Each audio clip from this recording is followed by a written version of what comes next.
Oh my God! ये क्या हो गया? अब कैसे निकलेंगे आगे कुछ नहीं पता गाइस। तो देखिए आप आगे का ब्लॉग। ये है हमारे सफ़र का आखिरी दिन 84 कोस पे। तो आप देख सकते हैं कि क्या हालत हो गई है और ये सफ़र कैसा रहा था ये हम आपको बताएंगे। तो हम बीच में रुक चुके थे यमुना नदी के पास में चाय पीने के लिए और मेरे पैरों की हालत हो गई थी बहुत ज़्यादा ख़राब, क्योंकि मेरे दोनों पैरों में छाले हो चुके थे। यहाँ हम थोड़ी देर के लिए रुके थे चाय पीने के लिए और चाय भी पी, बिस्किट वगैरह खाए और आगे के सफ़र के लिए हम निकलने वाले थे। थोड़ी देर चाय बिस्किट खाए, फिर एक डॉगी को भी बिस्किट खिलाए। फिर वहाँ से निकलने के बाद थोड़ी दूरी पे फिर हमने चाय पी, नमकीन वगैरह खाई, ज़्यादा दूर नहीं जाके, क्योंकि चाय वहाँ हमें अच्छी नहीं लगी। तो दूसरी जगह हम लोग चाय वगैरह पीने आ गए थे। बीच का सफ़र ये हमारा था और यहाँ हो गए थे बादल बहुत ज़्यादा घने। मौसम इतना ख़राब हो चुका था और सबके पास अलर्ट आ चुके थे, एक साथ अलर्ट जारी हुआ। तो हम लोग भी डर गए कि क्या होगा। और बादल जब हम देख रहे थे, बिजली भी कड़क रही थी और घने काले बादल होते जा रहे थे। शाम का समय था और इस समय बस ये देखा जा रहा था कि जितना हम चल पाए उतना हम दूरी पे चलेंगे और बैठने और उठने के लिए भी जगह देखनी थी, क्योंकि सोने बैठने के लिए जगह चाहिए थी। बीच में कहीं भी कोई जगह नहीं दिख रही थी हमें, रास्ते में बस ऐसे ही था, सब खेती बाड़ी थी। टेंट वगैरह जो थे वो उड़ चुके थे, टूट चुके थे और मौसम को देख के हमें डर भी लग रहा था। तो बीच में ही हमने लिए थे कांजी के बड़े, हमें दिख गए तो हमें भूख लगने लगी। तो हमने भैया को रोका कांजी के बड़ों के लिए, तो उन्होंने फटाफट बना के दिए। और जैसे ही उन्होंने कांजी के बड़े बना के दिए, वो भी बस स्पीड से भाग रहे थे कि कैसे भी निकलना है, क्योंकि नुकसान हो जाता। तुरंत आंधी बारिश आ गई और बारिश भी बहुत तेज़ आई। आंधी इतनी तेज़ थी कि फटाफट हम एक टेंट के नीचे आके खड़े हो गए। बहुत सी पब्लिक तो बारिश में चल भी रही थी। जैसे ही बारिश थोड़ी सी थमी, हम लोगों ने पानी लिया, पानी वगैरह पिया और पानी पीने के बाद हम लोग वहाँ से आगे की तरफ निकल गए थे। और धीरे धीरे देखते अंधेरा भी हो गया था।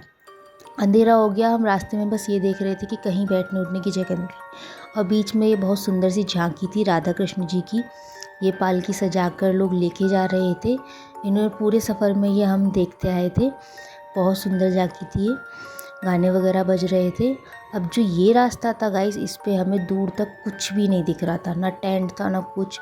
बहुत दूर जाने के बाद हमें एक टेंट दिखाई दिया। बिजली इतनी तेज़ कड़क रही थी कि डर भी लग रहा था, क्योंकि बिजली कड़क रही थी, बारिश होने का मौसम था और दूर तक कुछ भी नहीं था और पब्लिक थी बहुत ज़्यादा। लेकिन फिर भी हम लोगों ने अपनी टॉर्च वॉर्च जला ली थी अंधेरे में। और यहाँ आ गया था तूफ़ान बहुत तेज़ और ये जो टेंट था हमारा ये उड़ने लगा था। 20-25 लोग एक एक कोने पे लगे हुए थे, बीच में साइड से सब जगह से। वहाँ से हम लोग एक आश्रम में रुके रात को, पूरी रात बारिश पड़ती रही। हम रात भर चलने के बाद हम लोग यहाँ हरनौल पे आके रुके थे। हरनौल पे हम आए, हमने यहाँ पे थोड़ी देर बैठ के चाय वाय पी और फिर आगे के लिए निकल गए थे। यहाँ पे भी फिर से मौसम ख़राब हो गया था। सुबह के टाइम पे फिर से बादल छा गए थे। तो हम लोग थोड़ी दूर निकलने के बाद में धूप बहुत तेज़ थी, तो हम एक खेत में जाके बहुत दूर पेड़ वगैरह देखा और हम लोग वहाँ बैठ गए थे अपना समय बिताने के लिए। फिर आगे चले तो ये नहर मिली, यहाँ पे लोग नहा रहे थे, मौज मस्ती कर रहे थे। हम लोग यहाँ पे नहाए नहीं थे, मन तो बहुत था, पर हम लोग आगे की तरफ निकल के आए, कच्चे रास्ते पे हम लोग आए।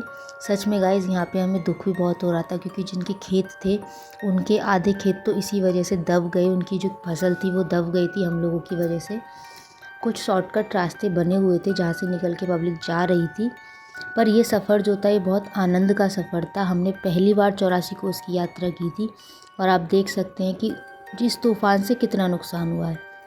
पेड़ टूट गए थे, बीच में ट्रांसफार्मर उखड़ गए, टेंट उड़ चुके थे, टेंटों के जो पाइप थे वो पूरी तरीके से मुड़ चुके थे, बीच बीच में से मुड़ गए थे। लोग उन्हें सेट कर करके लगा रहे थे, क्योंकि सोने बैठने तक की लोगों को जगह नहीं मिली थी, क्योंकि टेंट उड़ चुके थे।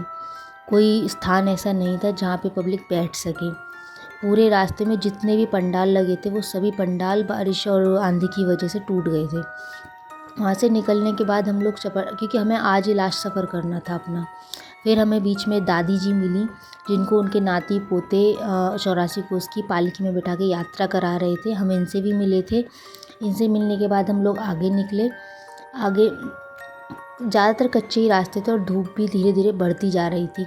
उसके बाद हम लोग आए थे ये बरगद के पेड़ के पास, यहाँ पीछे नहर जा रही थी, इसी के पास हम लोग काफ़ी देर बैठे। हम लोग थोड़ी देर सो गए यहाँ पे, फिर मैंने अपनी पट्टी वगैरह कराई।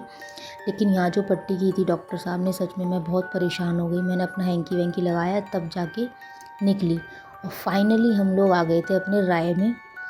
और राय का जो मोड़ था वहाँ जाके हमारी परिक्रमा हो गई थी समाप्त। तो यहाँ हमारी परिक्रमा समाप्त हो गई। समाप्त होने के बाद मैंने वहाँ पे लिया था ये रबड़ी फ़ालूदा खाया। मैंने 2 कटोरी रबड़ी फ़ालूदा खाया। मुझे इतनी तो फिर कैसा लगा आपको हमारे 84 कोर्स का सफ़र, हमें ज़रूर बताइएगा। तब तक के लिए राधे राधे। फिर मिलते हैं 3 साल बाद।